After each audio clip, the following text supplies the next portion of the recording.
Hello,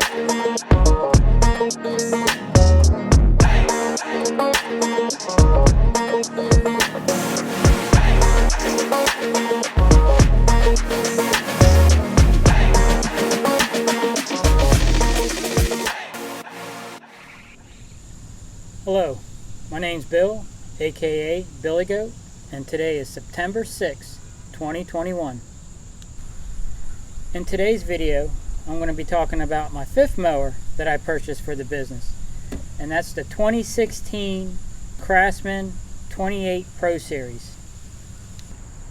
I bought this mower brand new at Sears for $1,000 back in 2016. At that price, it was for the mower only. If you wanted the bagger attachment, it was an extra $200. I used this mower for 4 years, from 2016 to 2019. And as you can see now, it doesn't have an engine. It's pretty much a parts machine now. The reason I bought this mower was to replace my 2013 Toro Time Master. That was the mower that had the underpowered 190cc engine on it, and I needed something with more power. And at the time,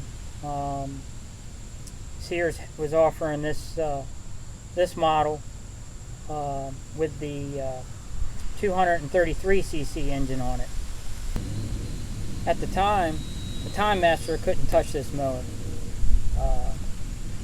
This mower right out of the box had a 233cc engine on it. It's equipped with the dual blade staggered cutting deck, which means it doesn't have a timing belt, so you never had to worry about the blades crashing. The deck design, that's the same style that they have on the Cub Cadets, even the riding tractors and those things, that style deck, that staggered deck style, they do not rarely clog. The airflow on these things are phenomenal.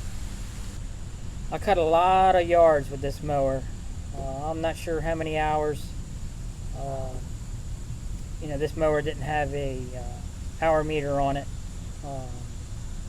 These days I put hour meters on all my mowers. But that first year, this thing worked phenomenal. I liked the mower so much that in 2017, I bought another mower just like it. Alright, let's get into the features of this mower. I'm not going to talk too much about the engine, but the engine is still running. Let's see, last summer I bought a used 2017 Toro Time Master, and the engine blew up in I think the end of June, and I took the engine off of the Craftsman and mounted it on the Toro. I'll talk about that more once we get to this mower. But this mower here, it's equipped with the bagging system. I'm not a big fan of the tube for the rear discharge. It just, it's okay, but as far as dry grass. But once you get into the wet grass, it just kind of clogs up. So I'm not a big fan of that. But as far as discharge, this thing has a wide mouth on it, a lot more than the Toro, so it definitely can throw the grass. With the high lift blades on there, I mean, easy 8 feet it's shooting out when you put the high lifts in there. Here's I got what the high lifts look like. You can see that. Excellent for when you're bagging dry grass. Like I say, it's not with the tube, it wants to clog up. for the wet grass. But that's that. And the mulching blades. If you wanted mulching blades, that's what the mulching blades look like.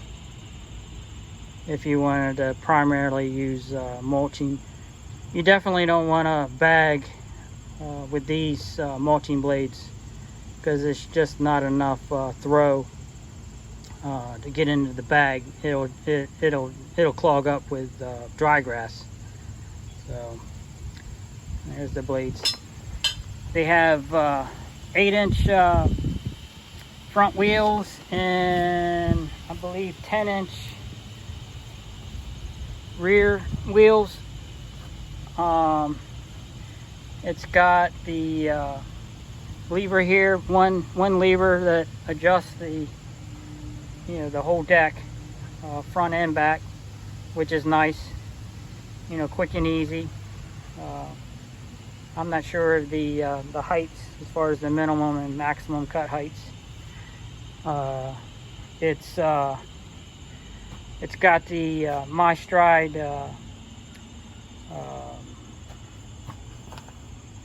self-propelled on there.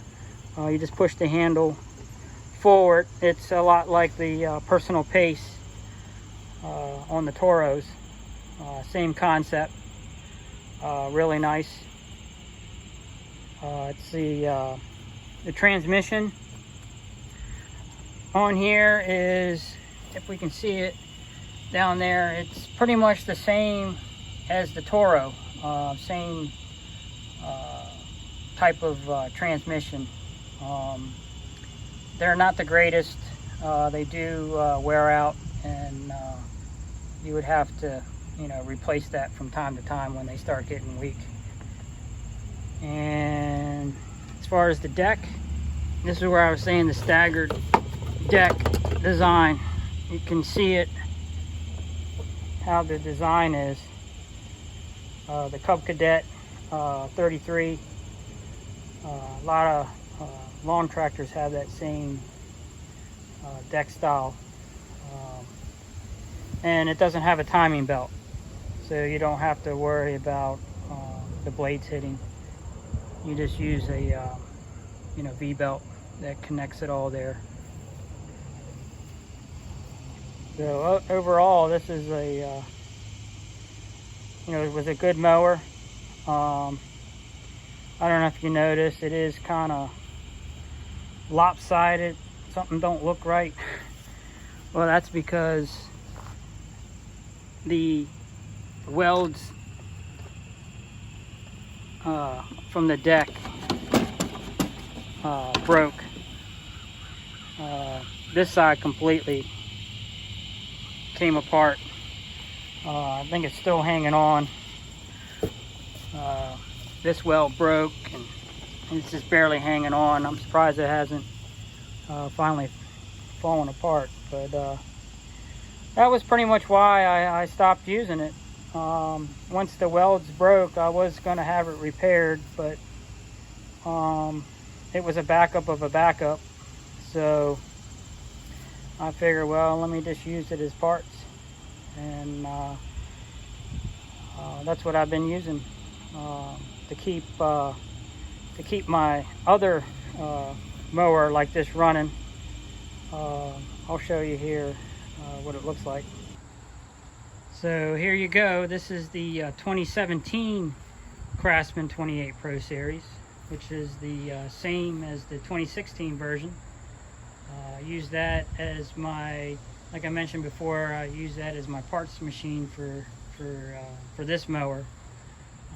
I believe Craftsman doesn't make this particular model anymore. I think their newer ones are similar. The same with Troy Built and Cub Cadet. They have similar versions of this model also, but I believe that the decks are the same. One last feature with this mower was that they both were equipped with a striping kit. They was just mounted onto the back. It had a spring on both sides of the bracket, which kept pressure on the ground. It did actually stripe really well. I ended up taking them off, and the only reason I did that was because it seemed like the tension when you were lifting up on the mower and when you're turning and such, it just was a little awkward. So I decided not to use the striping kit. Well, that's about it. Unless anybody has any questions, you can leave them in the comments, and I'll be happy to answer them, or make another video. So that's it with this episode, and I look forward to the next episode. Catch you later.